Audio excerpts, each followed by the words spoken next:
In this video, we're going to cover 3 topics all in one because they are quick topics. They're found in your templates menu. We're going to do FAQ, terms and conditions, and CAN spam rules and acceptance. So we're going to jump right in with your FAQ. I highly recommend creating as many frequently asked questions as possible. Over time, you're going to start to get the same question over and over and over again. Those are the types of questions you want to put into an FAQ and make it available for your affiliates to find and answer their own questions without having to either call you or open a support ticket with you, email you. So you got a couple options here. First of all, do I want to enable it? Second of all, where do I want it to be displayed?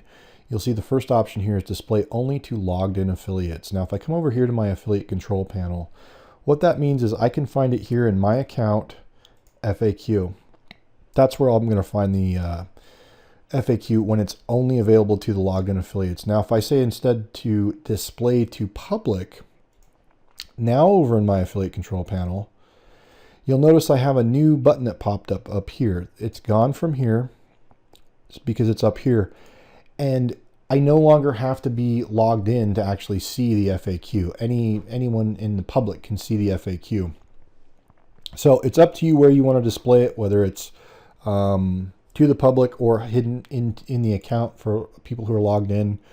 But when you're ready, click on Add an FAQ. This is where you can add your question and answer. You can manage your FAQs here. And that's it. It's just really that simple. Again, I highly recommend creating as many as possible. It's free to do. It just takes some time, but doesn't cost you anything. So you might as well load it up as much as possible. The next thing, we're going to do terms and conditions last. It's a little bit longer. CAN spam is, I can't give you any, for legal reasons, we can't give any information as far as what your rules should be. This is really something that you have to come up with on your own. But if you want to use it, you can enable it and you can force it to be accepted, and that will show up here on your sign up page as your affiliates are signing up. Same with the terms and conditions, which we're going to cover in a second. But this is where your CAN spam rules will be, and you can force acceptance if you want. If not, just say no on this, or no on this too, and disable it if you don't want to use it. But once you've enabled it, you can pop your rules in here. Just start typing out your rules, and they'll automatically appear for your affiliates to agree to at sign up. The next thing I want to cover here in this video is your terms and conditions. Again, for legal reasons, we can't advise what your TNC should be, but we do make it available for you to make available for your affiliates to A, view, and B, also, be forced to accept if you choose to, as well as an extra option, which is a force ReAcceptance should your FA or your TNC change. So assume all 3 of these are yes. We can plug in our terms and conditions here. Now notice the warning. It says each time you hit this button, what's happening is you are forcing your affiliates to reaccept your new TNC, because that's what we've got selected here. So I sign up, I see your terms and conditions, I agree to it, and things are going smoothly. A couple months later, I log in, and all of a sudden I'm hit with this message at login that says, in order to log into my account, I have to reaccept your new terms and conditions. So I hit reaccept, and life's back to normal again. What that does, it sort of protects you should the need arise down the road. We can give you a list of all of the different TNCs that you've had in place on a specific date and show you which affiliates have accepted each one of those terms and conditions. So in theory, an affiliate can't come back to you and say, hey, yeah, but you never told me about that change. Well, you can check to see if they accepted the terms and conditions, and you can come back to them and say, yeah, but on this particular date, we can see that you did accept our new terms and conditions. Something to that effect. So where you can get that report is over in the report section, and there's a whole video on all of these reports. We're going to cover the TNC report in this video because it obviously pertains. But if you go to the TNC report, you'll now see that you've got a drop down of all the different dates in which, in fact, here, I can do it for you. Right now I can add, or I can modify a new one, say update.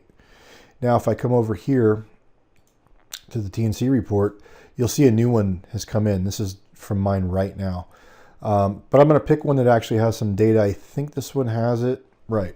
So this will show you the terms and conditions that were in place on this particular date and time, and give you a list of all the affiliates who accepted this terms and conditions update. You can export it to Excel, or you can view a printable version. So a little bit of protection for yourself, plus it gives you an idea of who's logging in and you know, reviewing my terms and conditions. And then if I can show you what that'll look like if I say log out. And now if I go log back in, you'll see terms and conditions change notification. Here's the new terms. Now I have to agree in order to log into my account. So I hit the agree button. I've now logged in. Now if I come check my report, that'll be for today's. So if I build the report, sure enough, there I am again, because I just accepted that one. So good illustration of how that works for your terms and conditions. The only thing you want to do is be real careful on your editing. So if I hit update, update, update, and then go to reports, you're going to notice there's a bunch of them in here from the same day. So again, you really want to just be careful. Make sure when you're hitting this button, make sure the wording is right. Make sure you've got everything looking the way you want it to be looking before you hit the update. Otherwise, you're going to see a bunch of those in the reports. It's not really a big deal. The affiliate only has to agree to the very latest one. But again, you just don't want to clutter up your reports. So just be careful with that.